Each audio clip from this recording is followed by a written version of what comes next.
पर JP Nadda BJP के उदयपुर संभाग की इस मीटिंग को लेने के लिए पहुंच चुके हैं। सीधी तस्वीरें इस वक्त मीटिंग हॉल में और तमाम पदाधिकारी बीजेपी के जेपी नड्डा का यहां पर स्वागत उनके द्वारा किया गया और यहां बीजेपी के दिग्गज नेताओं की तस्वीरें, श्यामा प्रसाद मुखर्जी की तस्वीर को पुष्प अर्पित करते हुए जेपी नड्डा तो मिशन मरुधरा पर बीजेपी अध्यक्ष हैं और सीपी जोशी उनके साथ इस वक्त मौजूद है, क्योंकि मेवाड़ वागड़ में सीपी जोशी चित्तौड़गढ़ से सांसद हैं, कद्दावर नेता हैं, बीजेपी के प्रदेश अध्यक्ष जेपी नड्डा के साथ यहां नजर आए और साथ ही साथ आज वसुंधरा राजे भी जेपी नड्डा का स्वागत करने के लिए पहुंची। सीधी तस्वीरें आप देख रहे हैं, संभाग स्तरीय बैठक और अब से कुछ ही देर में बैठक शुरू होगी। जेपी नड्डा पहुंच चुके हैं, बैठक शुरू होने को है और आज जीत का मंत्र जेपी नड्डा पार्टी के तमाम पदाधिकारियों को देंगे। उदयपुर संभाग के तमाम नेता आज इस मीटिंग में शामिल हो रहे हैं। तो आज मेवाड़ वागड़ मारवाड़ के दौरे पर जेपी नड्डा हैं, जीत का मंत्र देने के लिए पहुंचे और वसुंधरा राजे भी मंच पर पहुंच चुकी हैं। पूर्व सीएम वसुंधरा राजे ने जेपी नड्डा का यहां स्वागत किया। प्रभारी अरुण सिंह भी मंच पर हैं। बीजेपी के प्रदेश अध्यक्ष सीपी जोशी भी मंच पर इस वक्त नजर आ रहे हैं। लाइव तस्वीरें आप देख रहे हैं उदयपुर से और उदयपुर संभाग की 2 चरणों की मीटिंग बस शुरू होने को है। जीत का मंत्र देने के लिए आज बीजेपी के राष्ट्रीय अध्यक्ष राजस्थान प्रदेश में पहुंचे हैं जेपी नड्डा और दूसरी सूची बीजेपी की जारी हो उससे पहले सबको साथ लेकर चलना, सबको साधना, ये एक बड़ा लक्ष्य है बीजेपी का। कोई बगावती सुर जितना जोर शोर से पहली सूची के बाद सुनने को मिला, ऐसा दोबारा ना हो, इसके लिए ये जेपी नड्डा का दौरा बड़ा महत्वपूर्ण माना जा रहा है। तो संभाग स्तरीय बैठक, ये बीजेपी की उदयपुर संभाग की आज बैठक लेने के लिए जेपी नड्डा पहुंचे हैं और ये लाइव तस्वीरें आप लगातार देख रहे हैं। मीटिंग हॉल की तस्वीरें हैं जहां पर बीजेपी के तमाम विधायक पदाधिकारी जेपी नड्डा को सुनने के लिए पहुंचे हैं।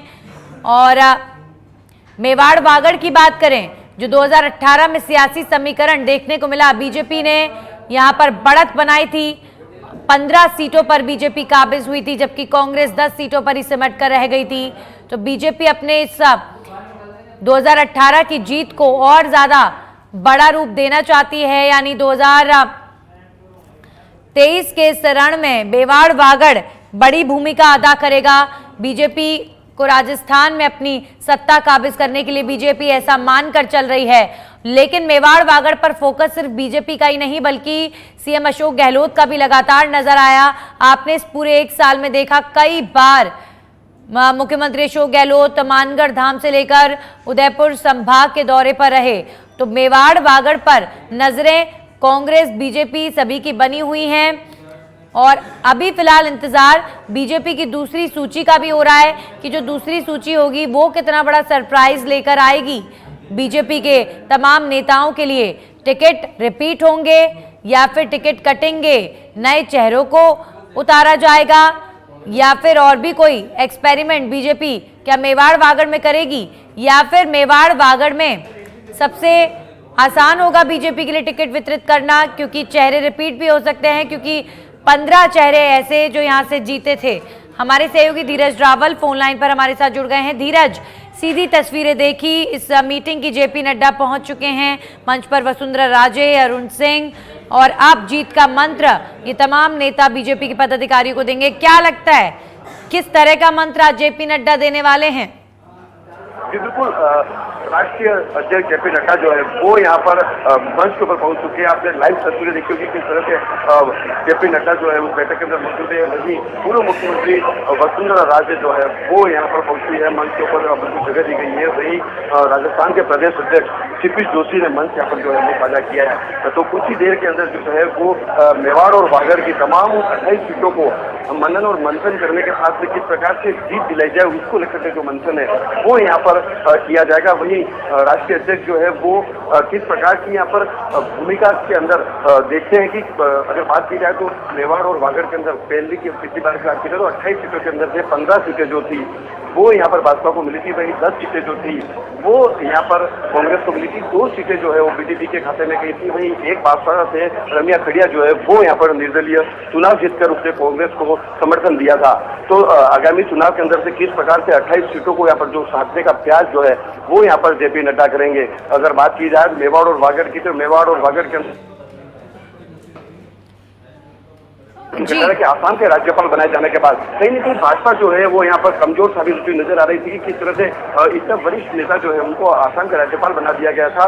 इसके बाद जो है राजस्थान के अंदर प्रदेश अध्यक्ष जो है चित्तौड़गढ़ से सांसद सीपी जोशी को यहाँ पर प्रदेश अध्यक्ष बना करके मेवाड़ का कद बढ़ाने की यहाँ पर जो कोशिश है वो यहाँ पर की गई थी। तो तमाम उन नेताओं को यहाँ पर मंच साझा करने की अवसर मिला है। वहीं उदयपुर, चैल, उदयपुर ग्रामीण सहित बांसवाड़ा, डूंगरपुर, तमाम वो जिले जो 7 जिले जो इसके अंदर आते हैं, राजपूत हो गया, चित्तौड़ हो गया, उन सभी पदाधिकारियों की बैठक का आयोजन जो है वो उदयपुर के अंदर रखा गया है, जिससे 2 चरणों के अंदर यहाँ पर बैठक का आयोजन किया गया। तो प्रथम चरण की जो बैठक है वो भी शुरू हो चुकी है, जिसके अंदर उदयपुर शहर, उदयपुर ग्रामीण, वहीं चित्तौड़गढ़ के प्रतापगढ़ जो है उसकी पदाधिकारी बैठक के अंदर शामिल जो है वो हुए। वही दूसरी चरण की बैठक जो है इस बैठक के खत्म होने के बाद यहाँ पर आयोजित होगी, जिसके अंदर डूंगरपुर, बांसवाड़ा और राजसमंद जिले के जो पदाधिकारी है वो इस बैठक के अंदर शामिल होंगे। तो जेपी नड्डा आज आए जो है वो यहाँ पर गुरु मंत्र देंगे कि किस प्रकार से आगामी चुनाव के अंदर भाजपा को प्रचंड बहुमत के साथ में मेवाड़ और वागड़ कर जिता करके अधिक से अधिक विधायक जो है वो यहाँ पर जिताने और राजस्थान की सरकार बनानी है। अगर बात की जाए तो देखा जा सकता है कि जो पिछली बार की बात की जाए तो 15 सीटें आई थी, इस बार इससे भी अधिक सीटें मेवाड़ और वागड़ जीत कर राजस्थान की सरकार बनाए, उसको लेकर के यहाँ पर जो है वो मंथन और मनन यहाँ पर किया जाएगा। जी बिल्कुल, तो जीत का मंत्र मेवाड़ वागड़ में अपनी पैठ को किस तरीके से बढ़ाना है। और एक और बात धीरज, यहाँ पर जेपी नड्डा जरूर इन पदाधिकारियों को आश्वासन देंगे, क्योंकि इन पदाधिकारियों में कई लोग ऐसे हैं जो टिकट की मांग कर रहे हैं, कई लोग टिकट रिपीट करवाना चाह रहे हैं, कई नए चेहरे जो टिकट की मांग कर रहे होंगे। तो जेपी नड्डा यहाँ से संदेश जरूर इस मंच से देंगे कि कोई बगावत ना करे, कोई सब पार्टी के साथ चलकर आगे बढ़ें और पार्टी उनके बारे में आगे सोचेगी। इस तरह की बात भी जरूर कहेंगे, क्योंकि अभी मेन फोकस बीजेपी का जरूर इस पर होगा कि कोई बगावत ना कर दे और किसी तरह का नुकसान ना उठाना पड़े।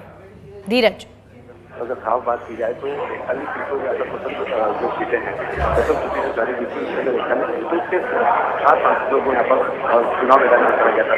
डूंगरपुर सीट की अगर बात की जाए तो डूंगरपुर के अंदर पर एक नए उम्मीदवार को चेहरा बनाकर भेजा गया है, जिससे कहीं न कहीं विरोध के सुर जो है वो उठते हुए नजर आ रहे हैं। आप देख सकते हैं कि लगातार जो राजस्थान के अंदर 13 सीटें आने के बाद जो विरोध के सुर उठ रहे हैं, काफी जो बागी उम्मीदवार जो है वो यहाँ पर निकलकर सामने आ रहे हैं। कहीं न कहीं मेवाड़ के अंदर भी इस प्रकार से नए उम्मीदवार उतार करके पार्टी किस प्रकार की विचार मंशा को कर रही है, उसको कहीं न कहीं किस प्रकार से उसको डैमेज कंट्रोल किया जाए, सभी कार्यकर्ताओं को, पदाधिकारियों को साथ में लेकर के बीजेपी को जीत दिलाई जाए, उसको लेकर के बैठक जो है वो महत्वपूर्ण देखी जा रही है।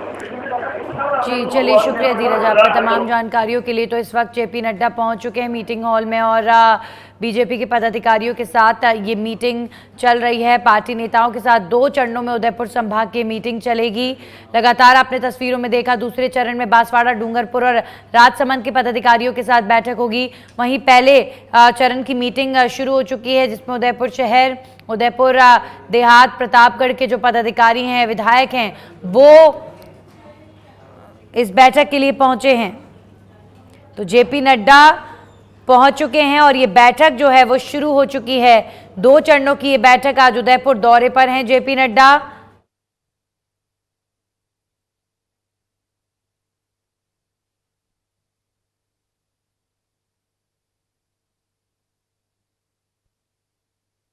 तस्वीरें लगातार आपने देखी, तमाम जो बीजेपी के विधायक हैं, पदाधिकारी हैं, उनके साथ हमारे सहयोगी धीरज रावल ने बातचीत भी की, तो उन्हें भी आपने सुना। मेवाड़ वागड़ में अपनी जीत को लेकर विधायक सुनिश्चित नजर आ रहे हैं, आश्वस्त नजर आ रहे हैं, लेकिन कांग्रेस भी वहीं दूसरी तरफ कांटे की टक्कर देने के लिए तैयार बैठी हुई है। मुख्यमंत्री ने बीते 2 सालों में मेवाड़ वागड़ के लगातार बैक टू बैक दौरे किए। कई बार मेवाड़ वागड़ सीएम अशोक गहलोत गए। मानगढ़ धाम में आपने देखा प्रधानमंत्री नरेंद्र मोदी गए तो राहुल गांधी भी मानगढ़ धाम गए। राष्ट्रीय धरोहर घोषित करने की मांग मानगढ़ धाम को की जा रही थी लगातार, और सीएम अशोक गहलोत ने इसे एक बड़ा चुनावी मुद्दा भी बनाने का प्रयास किया।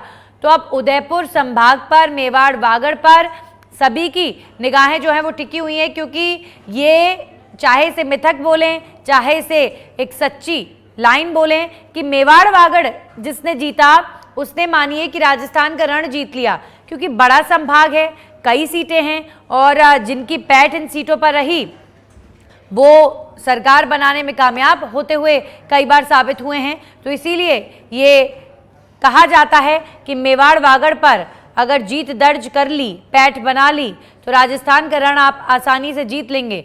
हालांकि 2018 में चूंकि पूर्वी राजस्थान में बीजेपी काफ़ी ज़्यादा कमज़ोर साबित हुई थी और कांग्रेस काफ़ी स्ट्रॉन्ग साबित हुई थी, तो पूर्वी राजस्थान का साथ कांग्रेस को मिला था और पूर्वी राजस्थान के दम पर ही कांग्रेस सरकार बनाने में कामयाब हो पाई थी और बीजेपी पीछे रह गई थी। तो इसीलिए आप एक बार फिर से मेवाड़ वागड़ पर फोकस सभी का बरकरार है। बीजेपी की तरफ से आप देखिए तैयारियां कुछ इस कदर की जा रही हैं कि जेपी नड्डा पहुंचे हैं उदयपुर संभाग की मीटिंग लेने के लिए। आज वैसे मेवाड़ वागड़ ही नहीं, मारवाड़ के दौरे पर भी बीजेपी के राष्ट्रीय अध्यक्ष जेपी नड्डा रहने वाले हैं। केंद्र का जो पूरा फोकस है राजस्थान में कैसे बीजेपी को जीत दर्ज करवानी है, राजस्थान के रण को जीतना है, इसके लिए फोकस लगातार बना हुआ है। और दूसरी सूची में ये माना जा रहा है कि मेवाड़ वागड़ और मारवाड़ की तमाम सीटों के कैंडिडेट्स की घोषणा हो सकती है। हमारे सहयोगी धीरज रावल लगातार मीटिंग को लेकर नजर बनाए हुए हैं। जेपी नड्डा इस वक्त मीटिंग शुरू कर चुके हैं। धीरज, पदाधिकारियों को जीत का मंत्र दिया जा रहा है और क्या खबरें अंदर खाने से आ रही हैं? जी बिल्कुल, अगर बात की जाए तो भाजपा के राष्ट्रीय अध्यक्ष जेपी नड्डा जो है वो यहाँ पर प्रथम चरण की बैठक के अंदर यहाँ पर पहुंच चुके हैं और जो बैठक है वो यहाँ पर शुरू हो गई है। किस प्रकार से मेवाड़ और वागड़ को साधने का जो गुरु मंत्र है वो यहाँ पर जमीनी स्तर के जो कार्यकर्ता है उनको किस प्रकार से मेवाड़ और वागड़ के अंदर जीत दिला जाए, उस तमाम जमीनी कार्यकर्ता तक किस प्रकार से पहुंचा जाए और पार्टी की जो तमाम स्कीमें हैं और पार्टी की गाइडलाइन है उनको मानते हुए किस प्रकार से जीत दिलाई जाए, उसको लेकर के यहाँ पर जो है वो यहाँ पर दिशा निर्देश है वो यहाँ पर उनके द्वारा दिए जाएंगे। लगातार जो है आज की अगर बात की जाए तो सुबह से ही पार्टी कार्यकर्ताओं के अंदर राष्ट्रीय अध्यक्ष जेपी नड्डा को लेकर के काफी उत्साह और उमंग यहाँ पर जो देखी गई थी। मेवाड़ी परंपरा के अनुसार उनका डबोक एयरपोर्ट पर यहाँ स्वागत किया गया, वहीं फूल मालाओं से होटल हार्वर्ड जंक्शन के अंदर उनका यहाँ पर कार्यकर्ताओं ने स्वागत किया। इस दरमियान जो कई महिला कार्यकर्ता भी जो है वो यहाँ पर मौजूद रही।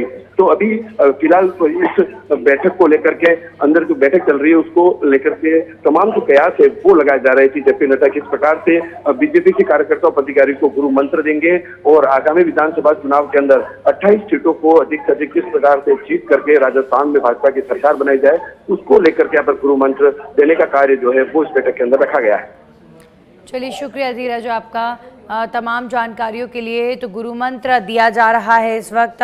उदयपुर संभाग की मीटिंग चल रही है, राजस्थान का रण और अपनी अपनी जीत का प्रण। पहले चरण में उदयपुर शहर, उदयपुर देहात, प्रतापगढ़, चित्तौड़गढ़ जिले के पदाधिकारी शामिल हुए हैं।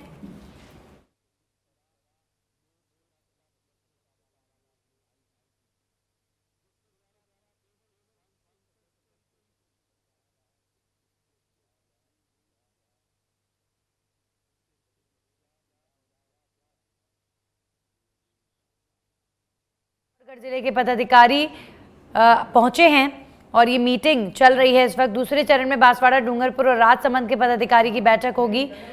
तो बीजेपी अध्यक्ष जेपी नड्डा जैसे एयरपोर्ट पर पहुंचे, हमारे सहयोगी लगातार आपको जानकारी दे रहे हैं किस तरीके से जो उत्साह है वो बीजेपी के नेताओं में जेपी नड्डा के पहुंचते ही देखने को मिला। आज सीपी जोशी, वसुंधरा राजे और साथ ही साथ अरुण सिंह बीजेपी के राष्ट्रीय अध्यक्ष जेपी नड्डा का स्वागत करने के लिए पहुंचे। उसके बाद मीटिंग जहां पर हो रही है, जेपी नड्डा जैसे ही पहुंचे वहां पर भी उनका फूलों के साथ स्वागत किया गया, जोरदार स्वागत हुआ और मीटिंग हॉल में पदाधिकारी बैठे विधायक का गण तमाम जेपी नड्डा को सुनने के लिए, और मीटिंग अभी फिलहाल चल रही है।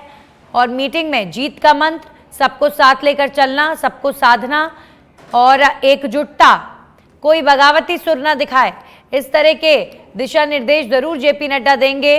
क्योंकि बीजेपी में उठे बगावती सुरों के बाद जेपी नड्डा का ये पहला राजस्थान का दौरा है। बीजेपी की जब 41 कैंडिडेट्स की सूची जारी हुई और जिस तरीके के घटनाक्रम देखने को मिले सांचौर में, इसके साथ ही साथ जोटवाड़ा में, विद्याधर नगर में, इस तरीके की जब खबरें आई तो उसके बाद अब जाहिर तौर पर जेपी नड्डा की ये कोशिश रहेगी कि कोई बगावती सुर अब दोबारा से सुनने को ना मिले।